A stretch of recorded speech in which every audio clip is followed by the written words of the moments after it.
আমিও খাবো। যেদিন আমাদের বেরোনোর কথা তার আগের দিন বিকেল পর্যন্ত আমাদের ঠিক ছিল না আমরা যাব কি যাব না। সন্ধ্যের পর ঠিক হলো যা হবে দেখা যাবে, আপাতত ব্যাগ প্যাকিং করা যাক। যেহেতু একেবারে যাব না বলেই সবকিছু ঠিক ছিল, সেই কারণে সেইভাবে কোনো রকম স্কিন কেয়ার করা হয়নি। একেবারে যাওয়ার দিন সকালবেলা বসেছিলাম একটু রূপচর্চা করতে। আমি ইউজ করেছিলাম গুড ভাইবসের উপটান পাউডার। আমাকে দেখাতে কি ভাইও নিজের মুখে একটু লাগিয়ে নিয়েছিল। একেবারে স্নান ধান করে রেডি হয়ে নিয়েছি। আজকে যে সোয়েটার কাম কুর্তিটা আমি পরেছিলাম এটা গত বছর শীতের সময় নেওয়া, এতদিন আমি এটা একবারও পরিনি, আজকে এটা প্রথমবারের জন্য পরলাম। এরপর বাড়ির সবাইকে টাটা বাই বাই করে টোটোর মধ্যে সমস্ত ব্যাগপত্র তুলে চললাম আমরা স্টেশনের উদ্দেশ্যে। বর্ধমানে মেন লাইনে যেহেতু কাজ চলছে সেই কারণে বর্ধমানের উপর থেকে কোনো রকম এক্সপ্রেস ট্রেন যাচ্ছে না, সেই কারণে এখন আমাদের লোকাল ট্রেন ধরে যেতে হবে শিয়ালদা। সেখান থেকে আমাদের ট্রেন ছিল রাত্রি 7:30-এ। মনের মধ্যে একটা অদ্ভুত আনন্দ কাজ করছে, এর সাথে সাথে অদ্ভুত একটা দুঃখও কাজ করছে, কারণ আজকে আমরা দুজন যাচ্ছি ঠিক কথাই, কিন্তু আমাদের দুজন যাওয়ার কথা ছিল না, আমাদের যাওয়ার কথা ছিল 3 জনের। আমরা জানতাম শিয়ালদা স্টেশনে যেতে গেলে আমাদেরকে কেটে কেটে যেতে হবে, কিন্তু স্টেশনে এসে জানতে পারলাম 2:45-এর সময় বর্ধমান টু শিয়ালদা একটা ডিরেক্ট ট্রেন আছে, তাই আমরা সেটাই ধরে নিয়েছিলাম। গঙ্গা দেখতে দেখতে এবার আমরা যাচ্ছিলাম শিয়ালদার উদ্দেশ্যে। এবার তোমাদের বলি 3 জন না যাওয়ার কারণ কি। আমাদের সাথে তাতায়েরও যাওয়ার কথা ছিল, কিন্তু একদম শেষ মুহূর্তে ওর কিছু কাজ পড়ে যায়, তাই ও আমাদের সাথে যেতে পারছে না। একবারের জন্য আমরাও ঠিক করে নিয়েছিলাম আমরা যাব না, পরক্ষণেই ভাবলাম টিকিট যখন কাটাই আছে যাই, চলে যাই, যা হবে দেখা যাবে। ট্রেনে তো আমি একেবারেই চুপচাপ বসে থাকতে পারি না, তাই একটু মুখ চালিয়ে নিচ্ছিলাম। এরপর একটু ঠান্ডা লাগাতে কানে একটা মাফলার জড়িয়ে নিয়েছিলাম। ভাই আর আমি খুনসুটি করতে করতে পৌঁছে গেলাম শিয়ালদা স্টেশনে। এবার তো আমাদের আসল ট্রেন ধরতে হবে, যার জন্য আমাদের এত দূরে ছুটে আসতে হয়েছে। যখনই এক পা করে এগোচ্ছি মনের মধ্যে একটা অদ্ভুত অনুভূতি কাজ করছে। ট্রেন আসতে অনেকটাই দেরি ছিল, তাই ভাই গিয়ে নিয়ে এসেছিল চা আর পকোড়া, এটা দিয়েই সন্ধ্যের টিফিনটা আমরা সারলাম। আজ আমি যেখানে যাচ্ছি সেরকমই একটা জায়গায় আমি ঠিক 2.5 বছর আগে গিয়েছিলাম, আর সেই সময় আমি একটা নতুন ফোন কিনেছিলাম, যেই ফোন দিয়ে তোমাদের সাথে এখন আমি ভিডিও শেয়ার করছি। আমি বরাবরই ছবি তুলতে আর ভিডিও করতে প্রচন্ড পরিমাণে ভালোবাসতাম, সেই কারণে আমার পুরনো ফোনে প্রচুর ছবি আর ভিডিও ছিল, সেগুলো আমি বেশিরভাগটাই আমার নতুন ফোনে নিতে চেয়েছিলাম। সেই সময় দাঁড়িয়ে আমার বেশ কিছু ছবি আমার নতুন ফোনে নিতে পারলেও বেশ কিছু ভিডিও আমি আমার নতুন ফোনে নিতে পারিনি, সেই কারণে সেই সময় আমার প্রচন্ড মন খারাপ হয়েছিল, আর একটা কথাই মনে হচ্ছিল এইভাবেই হয়তো একটা একটা করে স্মৃতি আমার থেকে হারিয়ে যাবে। সেই সময় দাঁড়িয়ে আমি ঠিক করি এবার থেকে আমার সমস্ত পছন্দের ভিডিওগুলো আমি আমার ইউটিউবে পোস্ট করে রাখবো, তাহলে আমার যখন ইচ্ছে হবে আমি সেগুলো দেখতেও পারবো আর আমার কাছে সেগুলো যত্ন করে রাখাও থাকবে। এইভাবেই শুরু হয় আমার ইউটিউব জার্নি। 2.5 বছর ধরে ভিডিও করার পরও আমি আমার ইউটিউব পেজটাকে 8-10টা ক্রিয়েটারের মতো দাঁড় করাতে পারিনি, সেখানে হয়তো বেশিরভাগ দোষটাই আমার। অন্যান্য ক্রিয়েটারের মতো যতটা সময় এই জায়গাটাকে দেওয়া উচিত ছিল আমি হয়তো তার 1%ও দিয়ে উঠতে পারিনি। এবার থেকে ঠিক করেছি আর আমি আমার ইউটিউব চ্যানেলটাকে অবহেলা করব না, এবার এটাকেও ধীরে ধীরে ভালোবাসা দিয়ে আমি বাড়িয়ে তোলার চেষ্টা করব।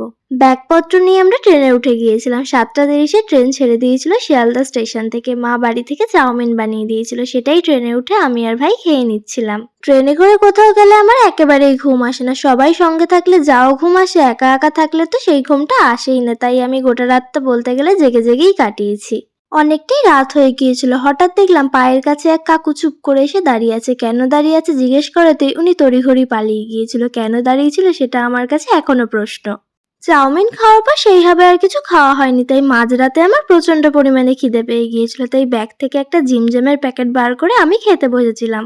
গোটা ট্রেনের লোকজন ঘুমাচ্ছে, আমি বসে বসে বিস্কুট খাচ্ছি। এইসব করতে করতে কখন যে ভোরের আলো ফুটে গেল সেটা আমি নিজেও বুঝতে পারলাম না। ট্রেনটা স্টেশনে ঢোকার কথা ছিল সকাল 6টার সময়, কিন্তু ট্রেনটা প্রায় 2 ঘন্টা লেট করেছে, তাই আমাদের স্টেশনে ঢুকতে অনেকটাই লেট হয়েছিল, তাই আমি আর ভাই ট্রেনেই ফ্রেশ হয়ে নিয়েছিলাম। ফ্রেশ হয়ে যাওয়ার পর দরজার সামনে দাঁড়িয়ে ক্যাট মেরে কয়েকটা ছবি তুলে নিয়েছিলাম আর কিছু ভিডিও করে নিয়েছিলাম। এখন আমি চা খাওয়াটা একেবারেই অ্যাভয়েড করি, কিন্তু যেহেতু সারা রাত ঠিক করে ঘুম হয়নি তাই সকালবেলা নিয়ে নিয়েছিলাম একটু লেবু চা। জানলার বাইরেটা একেবারে কুয়াশাতে সাদা হয়ে রয়েছে, কিছুই দেখা যাচ্ছে না পরিষ্কারভাবে।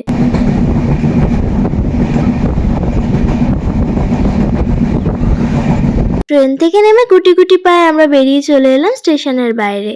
এই জায়গাটা থেকে তোমরা কে কে চিনতে পারলে বলো তো আমি কোন স্টেশনে আছি? যারা যারা চিনতে পারলে চটপট কমেন্টের মাধ্যমে আমাকে জানিয়ে ফেলো তো। এখান থেকে বেরিয়ে আমরা চলে এলাম একটু পেট পুজো করতে। আজকের মেনুতে ছিল লুচি আর তরকারি।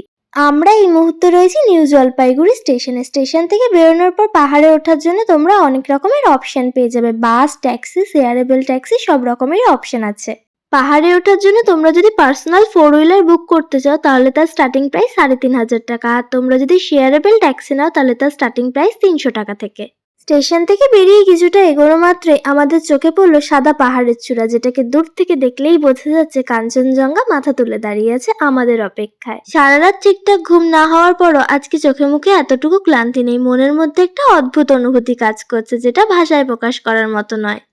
ধীরে ধীরে সমতলকে বিদায় জানিয়ে আঁকাবাঁকা পথ ধরে চলছি এবার পাহাড়ের উদ্দেশ্যে। এই রাস্তায় কোনো ক্লান্তি নেই, মনে হচ্ছে যেন গাড়ি চলুক আর চলুক, আর আমরাও চুপচাপ করে প্রকৃতির বুকে তাকিয়ে রইলাম প্রকৃতির সৌন্দর্য উপভোগ করব বলে।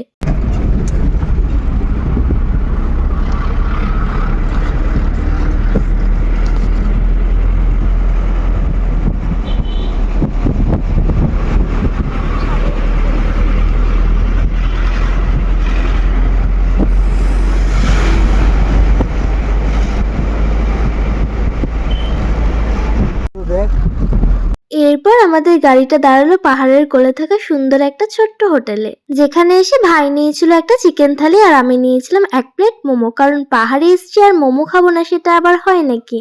যে টেবিলে বসে আমরা খাচ্ছিলাম তার সামনের দৃশ্যটা এতটাই সুন্দর, আমরা খাবো না প্রকৃতি উপভোগ করব সেটাই বুঝতে পারছিলাম না। পাহাড়ে এসে যদি এই ছোটখাটো মুহূর্তগুলো উপভোগই না করি তাহলে পাহাড়কে ভালোবাসা হলো কিভাবে? তাই প্রতিটা মুহূর্ত আমি আনন্দের সাথে উপভোগ করছিলাম। দার্জিলিং এ এসে প্রথম মোমো খাচ্ছি, টেস্টটা কেমন দেখি। গরম কিন্তু হেভি খেতে, হেভি।